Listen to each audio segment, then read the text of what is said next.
It was originally announced that the data breach only affected 2.9 million accounts. Shortly after this, it was announced that 38 million accounts were affected. While this number is a large number, especially for a data breach, it doesn't compare to the actual number of affected accounts, 153 million. And when this happened in 2013, it was considered one of the largest data breaches of the 21st century. And as a matter of fact, it still is.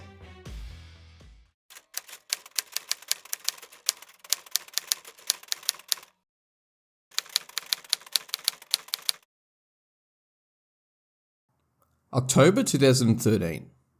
It was announced that researchers found a huge stockpile of source code, roughly 40 gigabytes in size, on a server that was thought to be used by cybercriminals. In this server was stored a large amount of compiled and uncompiled source code. All of the source code appeared to be from Adobe Acrobat and ColdFusion. On this same day, Adobe announced that it had been investigating a breach that could have wide-ranging implications in its networks going back to September 17th, 2013. Adobe said that they believe the attackers accessed the source code roughly around the middle of August that same year. They determined this after the hackers broke into a section of Adobe's networks that controlled customers' credit card transactions. At this point, Adobe believed that the hackers had stolen roughly 2.9 million credit cards and other data related to customers. Also, the hackers had gotten access to usernames and passwords of customers that they used to enter different parts of Adobe's customers' network. The number of usernames and passwords they got access to at this time was unknown. According to Brian Krebs, who runs the website Krebs on Security and is a veteran in covering cybersecurity incidents, that encryption was applied to credit card details, and they do not believe that any card details were decrypted that ended up leaving the network. The company then noted that later that day, they would start to inform the customers who were affected, urging them to reset their passwords. Brad Arkin, who was Adobe's chief security officer at the time, said that we are in the early days of what we expect will be an extremely long and thorough response to the incident. Brad Arkin is now the SVP, Chief Security and Trust Officer at Cisco. Arkin stated that they were still trying to figure out if any other products might have had their source code accessed by the hackers.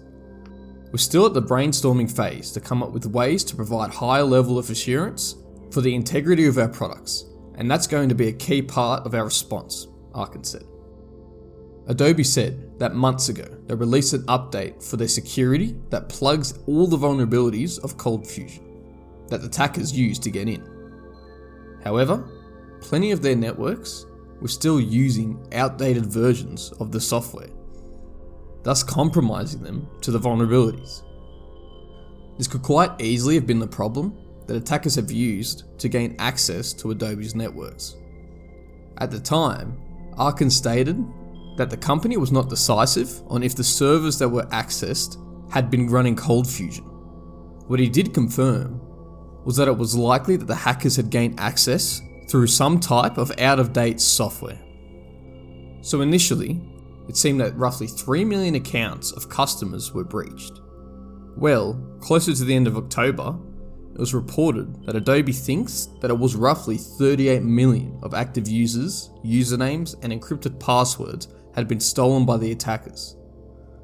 A spokesperson from Adobe, Heather Adele, stated that Adobe had finished an operation to inform users that encrypted passwords were stolen, and inform them to immediately reset their passwords. Adele also said that there was no evidence of any unauthorized activity on any of the accounts that were compromised. So far, our investigations have confirmed that the attackers obtained access to Adobe's IDs and encrypted passwords of approximately 38 million active users, Adele said. Little did she know at the time that was about to change. But before it did, she also stated, "We have completed email notification of these users. We also have reset the passwords of Adobe's IDs with valid, encrypted passwords that we believed were involved in the incident, regardless on whether those users were active or not." At this time, Adobe believed that the hackers had also taken information on many invalid Adobe IDs, inactive IDs, Adobe accounts that had invalid encrypted passwords, and also some test accounts data. Adele stated that we are still in the process of investigating the number of inactive, invalid, and test accounts involved in the incident. Well, shortly after this was announced, a file was posted online called users.tar.gz. In this file were more than 150 million hashed passwords and username pairs that were stolen from Adobe. So the original number was 2.9 million, that had jumped to 38 million, and then took a giant leap to 152 million accounts that had been breached by the hackers.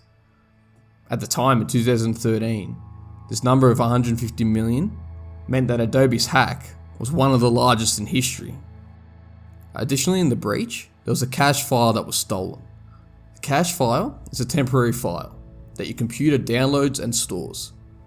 The purpose of these files is to save time when reopening programs and apps.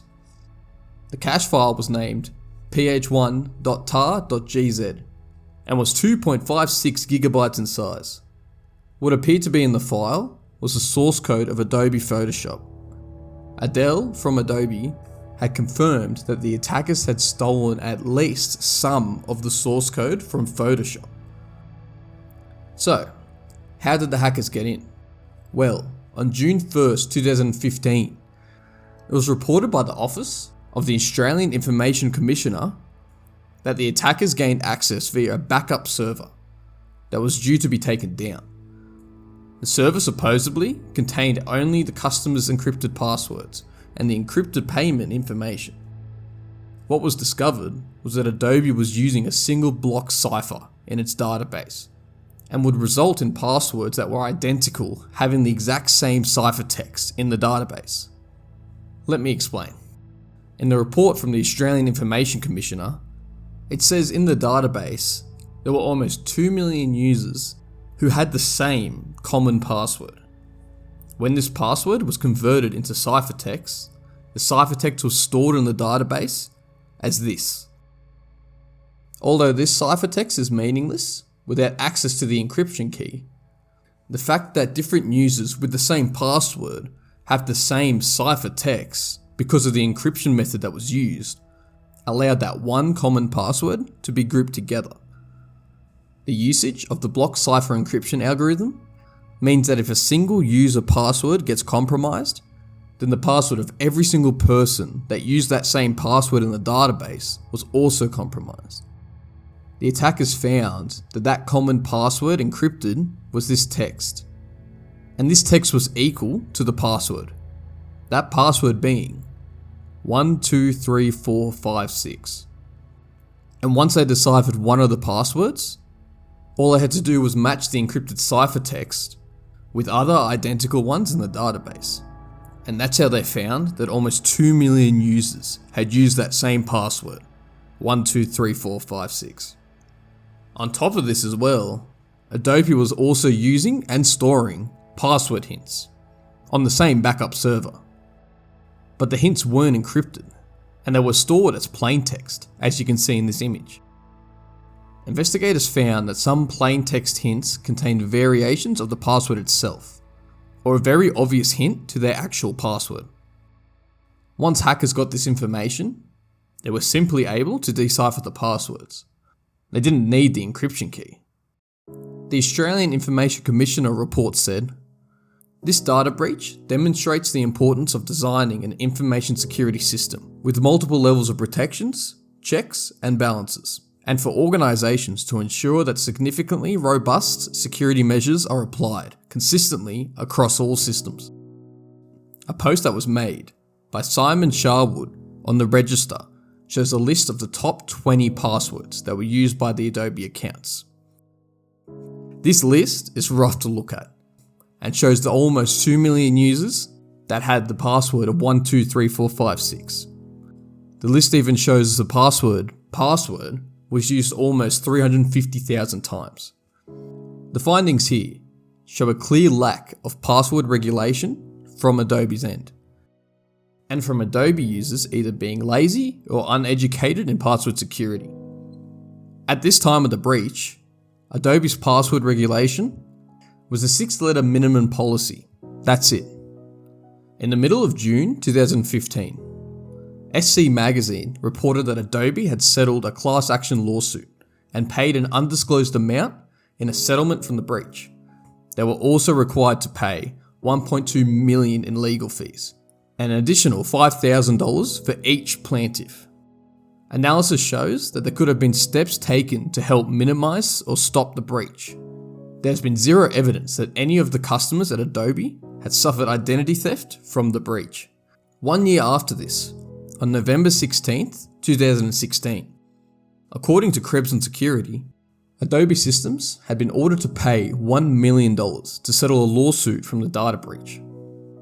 The fine was to be paid to 15 different US states that had investigated Adobe regarding the breach.